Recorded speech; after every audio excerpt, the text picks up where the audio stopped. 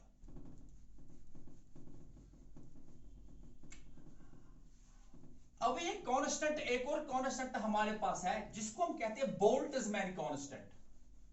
ये सब चीजें आप आगे पढ़ोगे, फिलहाल हमें थोड़ा सा इनका कंसेप्ट होना चाहिए सो दैट कि हम इनके यूनिट और डायमेंशन को लिख पाए. ठीक.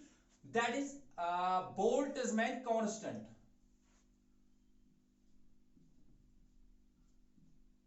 Boltzmann constant, Boltzmann constant. Okay.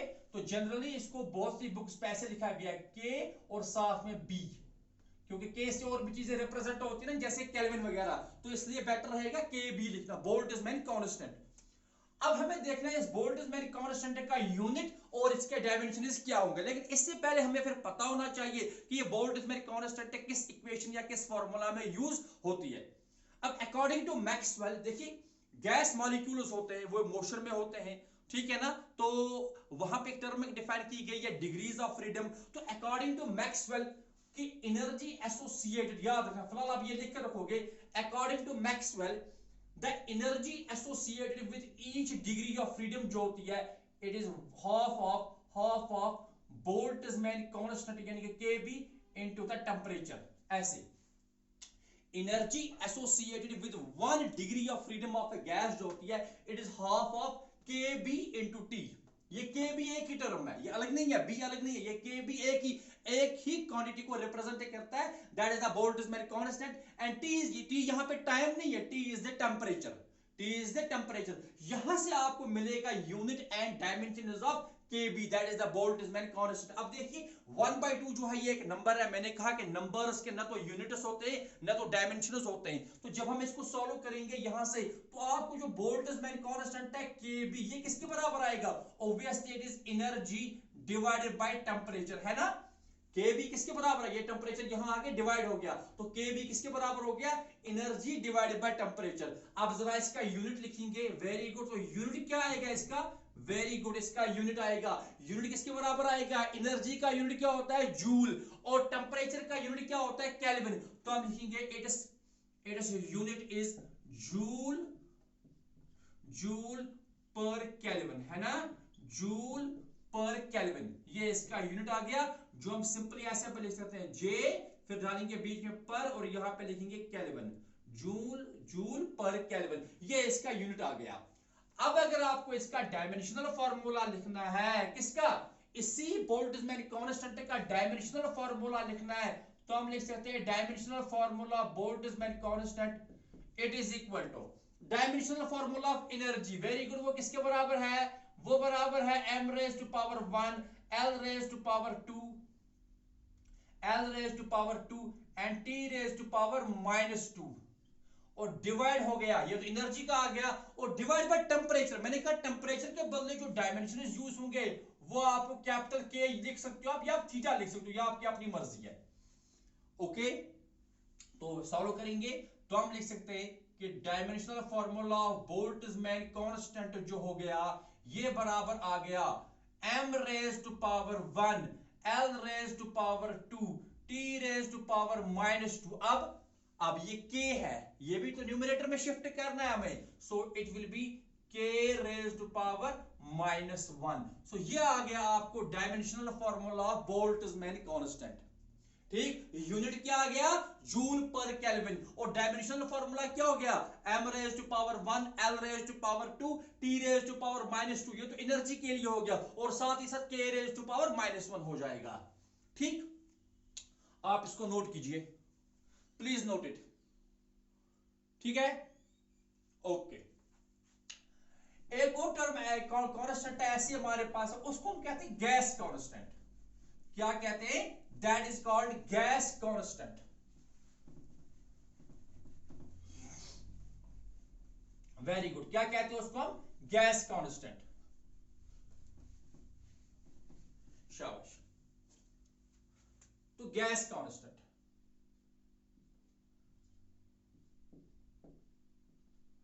ठीक, तो गैस कांस्टेंट जो कि रिप्रेजेंट होती है बाय कैपिटल आर से। Okay, now according to van der Waals equation हमारे पास है, वॉन डेर वाल्स इक्वेशन वो इस तरह लिखी जाती है कि P V is equal to, ये जो प्रोडक्ट आता है pressure into volume, P stands for pressure, V is the volume, यानी कि product of pressure and volume of a gas, ये बराबर होता है एन और टी। पी क्या है, pressure, V is volume, N is number of moles, है ना, R is gas constant and T is the temperature। यहां से आपको इस R का unit as well as dimension calculate होगा। तो मैथमेटिकली फिर R किसके बराबर होगा, R बराबर आएगा प्रेशर इंटू वॉल्यूम, है ना, R किसके बराबर होगा, प्रेशर इंटू वॉल्यूम, और डिवाइड हो जाएगा N इंटू T। ठीक, R किसके बराबर हो गया, pressure into volume divided by N into T। अब इसका यूनिट लिख लिया हम, यूनिट, शाबाश। अच्छा, पहले मैं समझाता हूं प्रेशर इनटू वॉल्यूम। देखना यहां पे ये क्या बनेगा, the product pressure into volume, कभी कभी ये एमसीक्यू पूछा जाएगा।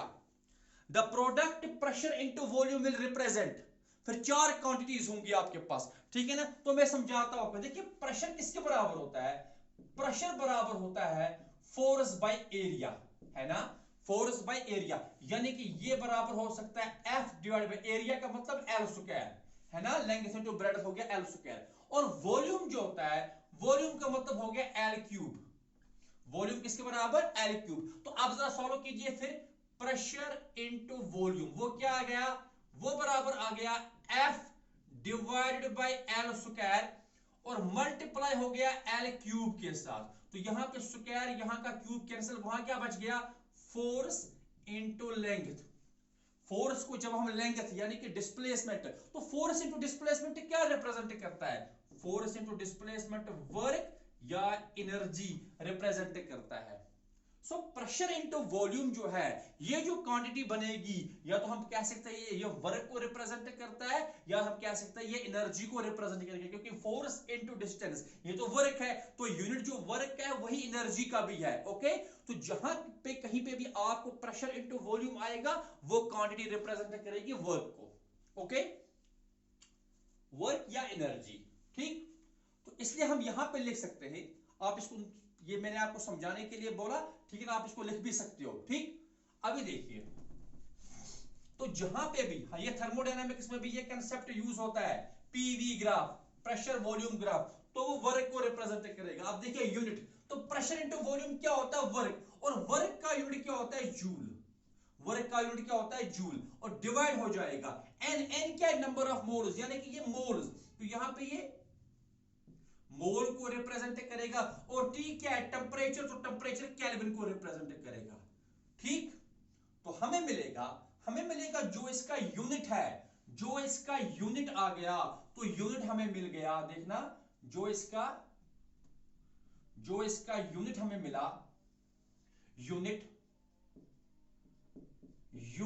Of R, unit of R क्या चीज है, R is the gas constant, ये मिल गया जूल, देखना जूल पर मोल, यानी कि मोल रेज टू पावर -1, क्योंकि डिनोमिनेटर में है ना पर मोल और साथ ही साथ पर केल्विन, जूल पर मोल पर केल्विन, जूल पर मोल पर केल्विन, ये क्या मिल गया आपको, ये मिल गया आपको unit of gas constant, joule पर मोल पर केल्विन। अच्छा, डायमेंशनल फार्मूला, तो हम देखेंगे डायमेंशनल फार्मूला ऑफ आर, वो भी बराबर होगा, देख वो भी बिल्कुल आसान तरीके से कैलकुलेट होगा, क्योंकि जूल किसको रिप्रेजेंट करता है वर्क को, तो वर्क का डायमेंशनल फार्मूला क्या है, very good, m1 L2 T-2 divided by, हाँ फिर क्या है मोल, मैंने कहा जहां पे मोल होगा वहां पे सीधे आप लिखोगे MOL यानी कि मोल, और फिर केल्विन के बदले तो K ही आएगा ऐसे। तो आपको मिल गया डायमेंशनल फार्मूला ऑफ आर, वो मिल गया आपको, वेरी गुड, वो किसके बराबर आ गया, हाँ पहले हम लिखेंगे m रेज टू पावर 1, ठीक, फिर L रेज टू पावर 2, फिर लिखेंगे T रेज टू पावर -2, यहां तक ठीक। अब लिखेंगे mole raise to power -1, mole raise to power -1 और K रेज टू पावर -1, तो ये मिल गया इसका डायमेंशनल फार्मूला, ठीक। तो dimensional formula of unit of R किसके बराबर आ गया, जूल पर मोल पर केल्विन, और इसका डायमेंशनल फार्मूला क्या आ गया, m raise to power 1, L raise to power 2, T raise to power -2, फिर क्या आ गया mole raise to power -1 and K raise to power -1। So in this way we have derived the unit and dimensions of gas constant R। Okay, तो आज के इस lecture में हमने डिस्कस किया units and dimensions of some constants, ये वो constants नहीं है numbers, these are some constants which are used in physics, like we have gravitational constant है, Planck's constant है, बोल्ट्जमैन कांस्टेंट है, गैस कांस्टेंट है, और भी बहुत सारे हैं, ठीक है ना। तो इंशाल्लाह जो नेक्स्ट लेक्चर्स हमारे होंगे, तो आगे आगे जो हमारा सिलेबस बढ़ेगा तो हम साथ साथ उनको भी डिस्कस करेंगे। तो आज हम इतना ही डिस्कस करेंगे, तो नेक्स्ट हमारा जो लेक्चर होगा, अब हम आएंगे application part, that is the very very important, जो इस चैप्टर की जो सबसे ज्यादा इंपॉर्टेंट पार्ट है, that is the application part, ठीक है ना। तो इंशाल्लाह नेक्स्ट लेक्चर में हम वो डिस्कस करेंगे। Thank you very much.